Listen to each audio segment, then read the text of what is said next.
welcome to the Williams Family Museum. In case you don't know, and you probably don't, my name is Jeff Williams. In the future videos that we're going to be making concerning this museum, I will be known as Wells Willie. That's my cowboy name when we shoot cowboy action shooting. My wife likes that name, and so I think that that's what I'll be sticking with from now on. So that's how you'll be able to refer to me in the future. I also would like to acknowledge my thanks to my grandson who is filming these videos and helping in this process, and he is Quincy Williams. And so thank you, Quincy, since you're right here with me. I would also like to tell you a few things about me and about the museum that you might be wondering about, so that you can kind of understand where we came from and why we're doing what we're doing tonight. I've been collecting firearms since I was 12 years old. And so I'm not going to tell you how old I am, but it was the early 1950s when I started collecting firearms. And you say, well, how could you collect firearms only at 12 years old? Well, the laws were a lot different in the 1950s and before. And so anybody who had the money that they needed to have to buy a firearm or to trade a firearm, you just made the transaction. There was no laws against it. There was nothing wrong with it. We didn't have the mass murders like we have today. It was a great time. And so I was able to collect firearms in a lot of different ways. I lived in a place called Wells, Nevada, which is in northeastern Nevada. Wells was the hub of the livestock industry for a lot of years in the 1800s and early 1900s. And so there were livestockmen and sheepmen all over the country here. All of those men and women carried Colt pistols, Winchester rifles in their trucks, in their traders, in their wagons, and they used them to control coyotes and other predators as well as for self-defense. And so they treated those guns just like they were tools, like they were a shovel or a pipe wrench or a hammer or a saw. And so the guns kind of got beat up a little bit, but that gave them a little bit of character. And so it was easy for me during those years to be able to buy some of these old Winchesters and old Colts from these sheepmen and livestockmen, and or trade them other guns that they wanted more than they did those Colts and Winchesters. And so I was able to start early in getting those guns that are now very, very valuable and very, very scarce. And so that's how it all started. My mother and my dad were relatively poor, and so I worked in a service station trying to raise enough money to, I won't call it a bad habit or an obsession, but to deal with collecting guns from a very small amount of money at a very young age. And for me, it was a lot of fun. And I studied guns completely. Every minute I had, every book I could get a hold of, I studied guns. But more than that, I loved history. And so this obsession that I have had with guns was an obsession to try to learn about history and then add the things that history used to protect our country, to get our freedom, and to maintain freedom throughout all these years.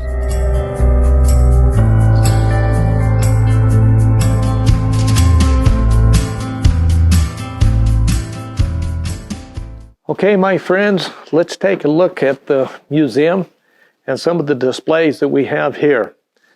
I want to first to bring your attention to the mountain men and the trappers who was just in front of me here. And if you'll notice that a lot of the displays has a painting of that particular period of people who lived during that time and the way they dressed and something about the environment.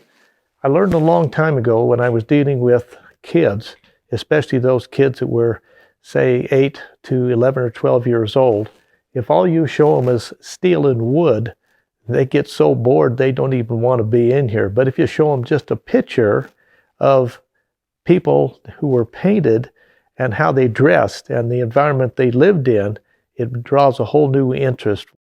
I always wanted to look like this guy. And I think I'm just about the same age as the guy, but I think this guy's a lot better looking than me, and I like his whiskers better.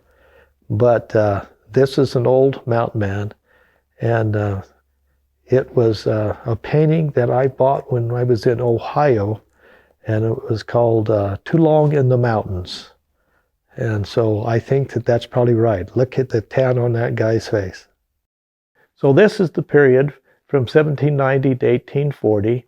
Obviously, this was the time of the muzzleloaders, and this was the time during the middle when they changed from flintlock to percussion cap. And we'll go into that in more detail as we put more videos out. Now let's also go to right in front of me here. And this is the display of the post-Revolutionary War and the Civil War from 1800 to 1865. And there was a bundle of things that happened in history during that time. The War of 1812, some Indian conflicts, the Mexican-American War, and finally came up to the Civil War.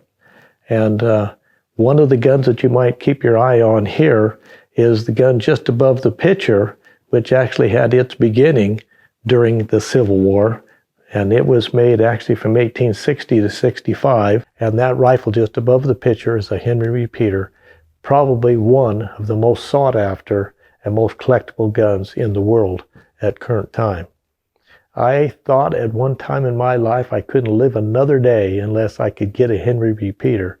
And actually I didn't get one early on because they were so expensive and so hard to find. But when I finally retired, I sweet-talked my wife, and she agreed to borrow the money to buy the rifle. The picture is a picture of the Civil War, and so in this period, we have the picture of two soldiers, one Southern soldier and one Northern soldier. They're sitting down, reading each other's mail. And if you notice, the Southern flag and the American flag were both flying side by side, leaned against the pole. And what a great painting that is. And what a terrible war that was. And so we'll be discussing that more too as we go on, and the guns that was involved there. And I have several Civil War guns, and I have concentrated on this for a long time, and so finally was able to get a lot of them, some of them just recently. Okay, let's go over here. Now the next display we're going to talk about, let me move out of the way of the camera. The migration west and the Plains Indian Wars. And if you know much about history, you also know that after the Civil War, the United States government was almost broke in their treasury. The South had most of the Civil War fought in the South, and so they were devastated. And so the migration west really started in earnest to transfer people and their families and their belongings from the east to the west. And as they did that, they stepped on a lot of land that didn't belong to them at that time, and that was Indian land. And so that started some of the Plains Indian Wars, and so that's what this one is. Now, the centerfold of the Plains Indian Wars is the Custer battle, and this is a picture painting by Edgar Paxson in 1890. And from the people that I have talked to, they think that that's probably the most realistic painting of the Custer battle that was painted during that time. And Edgar Paxson actually did really a good job in pinpointing the important things about the guns they had, the things they wore, and things of this nature, even though they don't know exactly what took place because all these soldiers died at the Little Bighorn. They knew that a lot of the stuff that he showed was actually the way it was. And so we'll be talking about that in earnest as we go through future displays, because I have a lot of guns that could have been used, but probably wasn't. used by either the Indians, the red man, or the white folks, the soldiers, during the Little Bighorn. Okay, now, right in front of me here is just a display of antique guns, and some of them that you may not even have heard of is Hopkins and Allen. Hopkins and Allen was one of the biggest manufacturer of firearms during the 1800s that they had. You don't hear a lot about them because they made firearms for other firearms company. And Merwin and Hobart, for example, was one of the firearms that was made, and it was a very famous firearms during that time.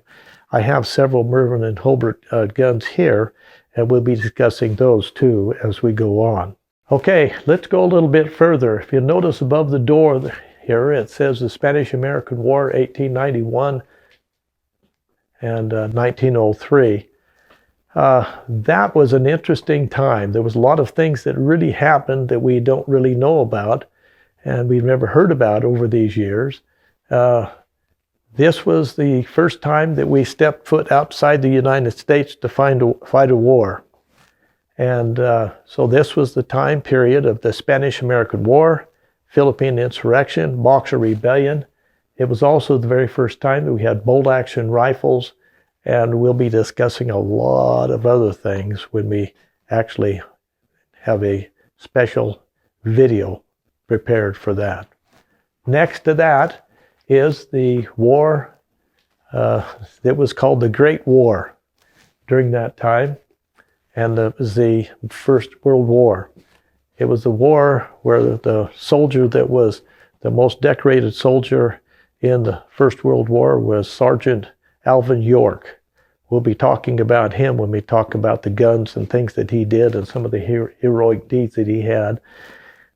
We actually have a full uniform of a First World War soldier, and if you haven't already noticed, it's the first war that our soldiers wore helmets. And I've tried that helmet on. I almost think I'd rather get shot than wear it in battle because it hurts your head and it's awful, awful heavy. But we'll be talking in detail about some of those guns and how the United States was not really ready with enough firearms to fight that war, and so the steps that they took in order to make sure that their soldiers were armed properly. Okay, the next display is the display of the Second World War, and there was a lot of things that happened during the Second World War that are really interesting, if nothing else. My dad, my uncle, my wife's dad, just a whole lot of other people that we know, and a lot of them are still with us today, actually fought during the Second World War. And so we have really a lot of reasons why we need to study it and really reverence those people that were involved in that. But this is some of the guns that they used in the Second World War. And this is also the last display that I have that's chronological. In other words, this is where it ends for me as far as studying the history. And I've had some of the students that we've had here say, where did you learn all these things? And I says, you know what? I learned them in books. Now, I understand that that's not the way you learn things today, because the internet and YouTube and things like this are great learning tools to help teach the kids the things that they don't know. But for me, when I was growing up, those things didn't exist. And so if I wanted to learn about history, I had to get books and magazines and articles and study those things in order to make sure that it worked. And so I says, I got the information from books, and you can get it from books too, as well as the other medias that's out there. But that's how you do it. That's the reason you see all the books that's laying in every area here. The other question that they had is, where do you start? And my feeling is, it doesn't make any difference where you start. You can start anywhere you want, and if you really love history and you really want to know what's going on, you'll start at a certain place and then you'll move forward, and then all of a sudden you'll wonder, well, how did that get that way? And you'll move backwards and forward until finally you broaden both ends of that spectrum until you've got a good balance of what the history is that you love. And so that's the reason that you see me starting at the Second World War and ending as you go backwards with the mountain men and the trappers, is I wanted to pick that period of time that really interested me and my family, and we're hoping it does you.